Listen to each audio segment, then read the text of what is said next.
I see a lot of healthy breakfast ideas all over the internet. And honestly, most of them I wouldn't consider healthy. Not because they're full of junk, they aren't, but because the word healthy means different things to different people. To me, healthy used to mean there is nothing artificial and it's nutrient dense. So if it had nutrients, it ticked my box. For others, it means high protein or low calories. But when I started focusing on longevity and what helps you age well, my definition for healthy completely changed. And so did many of my health markers after consistently applying it. I now follow 5 diet principles, and I didn't make them up. There are things I kept seeing in the research and in the context of the best diets for healthy aging. And when I apply them to a lot of the healthy breakfast ideas out there, most of them don't hold up. So in this video, I'm going to show you those 5 diet principles, rate some of the most popular healthy breakfast ideas against them, and show you what my own breakfast actually looks like. And I also would like to end with some nuance, because health is rarely black and white, and I don't want to pretend that those diet principles are the universal answer to everything. Alright then, let's go through those diet principles. I won't go super deep into the research in this video. I've covered already 2 of those principles in previous videos. So if you want to go in depth, I'll put the links in the description. So principle number 1, plant-anchored eating, which basically means eat lots of different plant foods. And this one's powerful and seriously underrated. Most people think vegetables or plants in general are healthy because of nutrients or fiber. And yes, that makes them healthy, but it's not the main reason why they are so protective as we age. It's the special compounds in there, phytochemicals.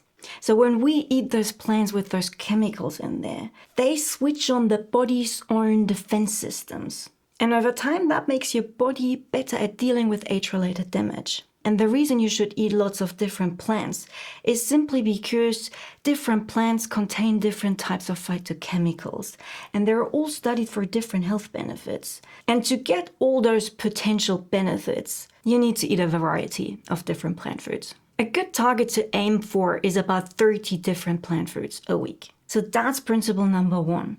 And this one is seriously one of the strongest patterns for longevity. Principle number 2, keep your blood sugar stable for most of the time. Regular high glucose spikes drive glycation and oxidative stress. And over time, this is linked to more inflammation. And this is one way how frequent spikes can speed up aging and age-related diseases. Principle number 3, protein adequacy. So get enough protein to protect against age-related muscle loss. I try to get most of my protein from plant foods because that's where people from the world's longest lived cultures get most of their protein from, like the blue zones, especially from plants like legumes that are a staple in these countries. And they are more than just rich in protein for a plant. They have other major health benefits. Diet principle number 4. Healthy fats. And here the data points to especially monounsaturated fats, like in extra virgin olive oil, and omega-3s, like fatty fish and algae supplements. And last but definitely not least, is to eat whole minimally processed foods most of the time. Across a lot of studies, higher intake of ultra-processed foods is linked to a higher all-cause mortality. Literally dying from anything. The lower, the better. So that's the 5 diet principles. Then let's apply them to some healthy breakfast ideas. I searched for the highest and most rated breakfast recipes out there.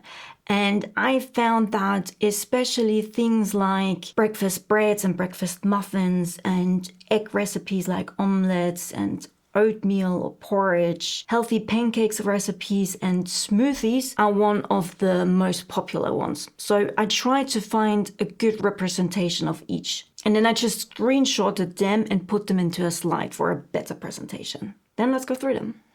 So the first one is a healthy banana bread. So 2 plant foods is not a lot in this recipe. If you aim for 30, that's about 4 to 5 different plant foods per day. Technically, you could make that up with other meals. The same is true for healthy fats and somewhat protein. However, I do still want them all in one meal because protein, fiber in plants, and healthy fats or fat in general keep you full on different timelines, meaning you get lasting fullness if you include all three of them. Protein usually kicks in first. Fiber takes a little longer but is longer lasting, and fat takes the longest to kick in but it keeps you full the longest. So that's why I try to have really all three in one recipe, so it holds me until my next main meal. So 2 plants is not enough for me. But the bigger issue is the blood sugar stability. I see loads of spiky ingredients in there. Also not a lot of protein, neither healthy fats,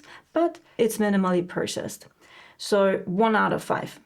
Next one, breakfast muffins. Lots of different plant foods, which is awesome.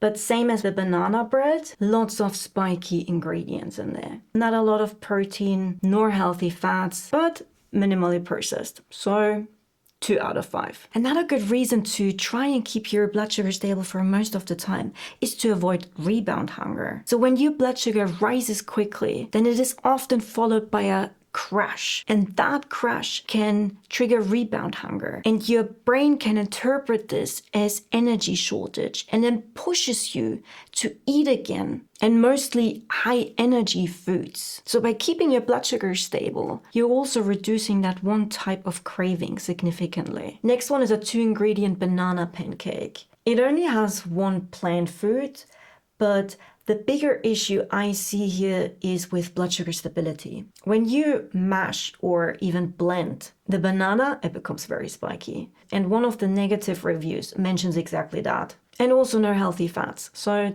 2 out of 5. Next one is an orange mango smoothie. 3 different plant foods, which is okay-ish, but they all come from fruits. And the problem with fruits, when you blend them, especially high sugar fruits like mango, is the ensuing blood sugar spike. Even if you keep the fiber and the pulp inside the smoothie, the structure is broken down and the bound sugar becomes free, and glucose gets released much quicker into your bloodstream, and then the spike happens. On top of that, not really a lot of protein nor fat. Also 230 calories is not a lot for a main meal. I try to design all my main meals to be about 500 calories because I want them to carry me until my next main meal. And if I drink that or even eat that, I'd be hungry like an hour or 2 later. So that one is a 2 out of 5. Next one is oatmeal with fruit and nuts. I used to eat that kind of breakfast for years and I really loved it. But the big problem I had was it spiked me, no matter what. I tried to balance it with lots of different berries and nuts and added fiber to slow down the glucose release. But no matter what I did, it always pushed me above my ideal. It might be different for you. Everyone's blood sugar responds differently to different foods. But that was the main reason I stopped having it. Because it's a great food. You can add lots of different plant foods, add enough protein. They did it here with Greek yogurt, healthy fats from the nuts. It's minimally processed. It's a 4 out of 5. And maybe for some, it might be even a 5 out of 5.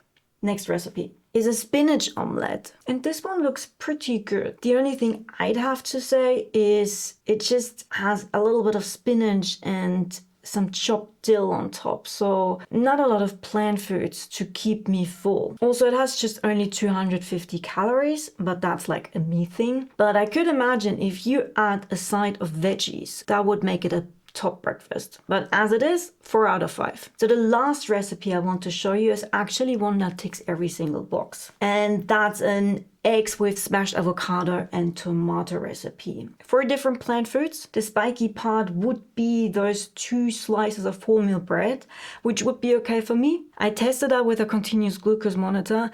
I can do 2 slices of wholemeal bread if it's well balanced, so with added protein and fiber and healthy fats. Then my blood sugar stays within my ideal range. The only thing I would do is swap the rapeseed oil for extra virgin olive oil, but that's me.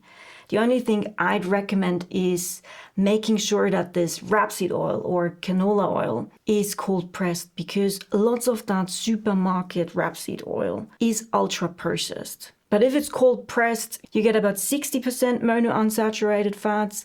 In olive oil, it's about 80%, but overall, I think they're both a good choice. Now, the last breakfast I want to show you is my own breakfast. That is Greek yogurt with nuts, seeds, and berries. I eat that pretty much every single day because it works really great for me and I love it a lot. And I get like 8 different plant foods. It keeps my blood sugar stable. I get enough protein and healthy fats. It is minimally processed. I just really like it and it works really well for me. Many of my health markers or biomarkers have improved. And of course, diet is not the only thing I'm doing. I also do some movement, exercise, sleeping for longevity. But diet is definitely a big part of it. Now, the nuance. As I mentioned before, health is rarely black and white. And as much as those diet principles work for me, everyone is different. Everyone has different goals and also different physiology. For example, keeping your blood sugar stable. I spike easily, so some meals that are out for me might be still good for you. Blood sugar response is really highly individual, but also we need to consider where you're coming from and what would you eat instead. To make an extreme example, if you eat every day sausage, bacon and waffles, and then switch to oatmeal, then that's a huge upgrade. And you'd most definitely see an improvement in your health. I know this might sound cliche, but I truly believe that the best diet is the one you can stick to.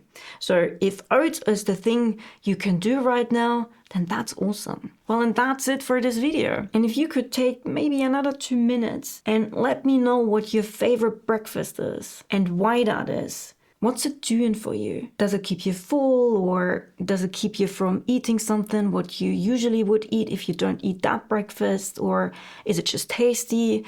Whatever it is, I would really love to hear that in the comments. Otherwise, thank you very much for watching and I see you in the next video.